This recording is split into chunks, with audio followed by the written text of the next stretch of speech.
இந்தியாவில் இருக்கக்கூடிய மிக முக்கியமான பப்ளிக் செக்டர் யூனிட்டான பிஹெச்இஎல்ல 150 வேகன்சிஸ் ஆஃப் இன்ஜினியரிங் ட்ரைனிஸ் கேட்டிருக்காங்க. இதில் மெக்கானிக்கலுக்கு மட்டும் 70 போஸ்ட் இருக்கு.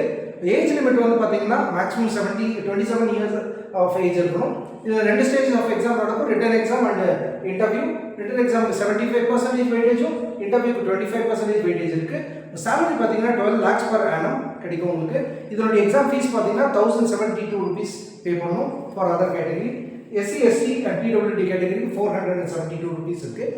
எக்ஸாமுடைய ஸ்டார்ட் டேட் வந்து பார்த்தீங்கன்னா 11, 12, 13 எக்ஸாம் April 25th எக்ஸாம் நடக்குது. அப்ளிகேஷன் ஓப்பன் ஆகிற டேட் வந்து 1/2/25 ஓப்பன் ஆகுது. க்ளோசிங் டேட் 28/2 க்ளோஸ் ஆகுது. ஸோ 1 month டைம்குள்ளே உங்களுக்கு அப்ளிகேஷன் க்ளோஸ் ஆகிடும். ஸோ எக்ஸாமுக்கும் இதுக்கு இருக்கக்கூடிய டேஸ் பார்த்தீங்கன்னா 79 days. இதில் வந்து 2.5 months வந்து 1 month ஃபுல்லாக வந்து உங்களுக்கு இன்டென்சிவ் கோச்சிங் இருக்கும். ஃபாலோட் பை 1.5 months வந்து உங்களுக்கு வந்து ட்ரைனிங் அண்ட் ப்ராக்டிசஸ் இருந்துகிட்டே இருக்கும். ஸோ நம்ம கேட் ஜோன் கோயம்புத்தூரில் பார்த்தீங்கன்னா உங்களுக்கு எல்லா ஃபெசிலிட்டிஸோட உங்களுக்கு எல்லா கம்ப்ளீட் கோச்சிங்கும் உங்களுக்கு கொடுக்கப்படும். இதனோட கான்டாக்ட் நம்பர் பார்த்தீங்கன்னா 9840587794லையும் 8754869970லையும் நீங்கள் கான்டாக்ட் பண்ணலாம். நம்ம எக்ஸாம் நடக்கக்கூடிய கோர்ஸுக்கு வந்து ஸ்டார்டிங் டேட் வந்து பார்த்தீங்கன்னா 25/1/25 உங்களுக்கு எக்ஸாம் ஸ்டார்ட் ஆகும்.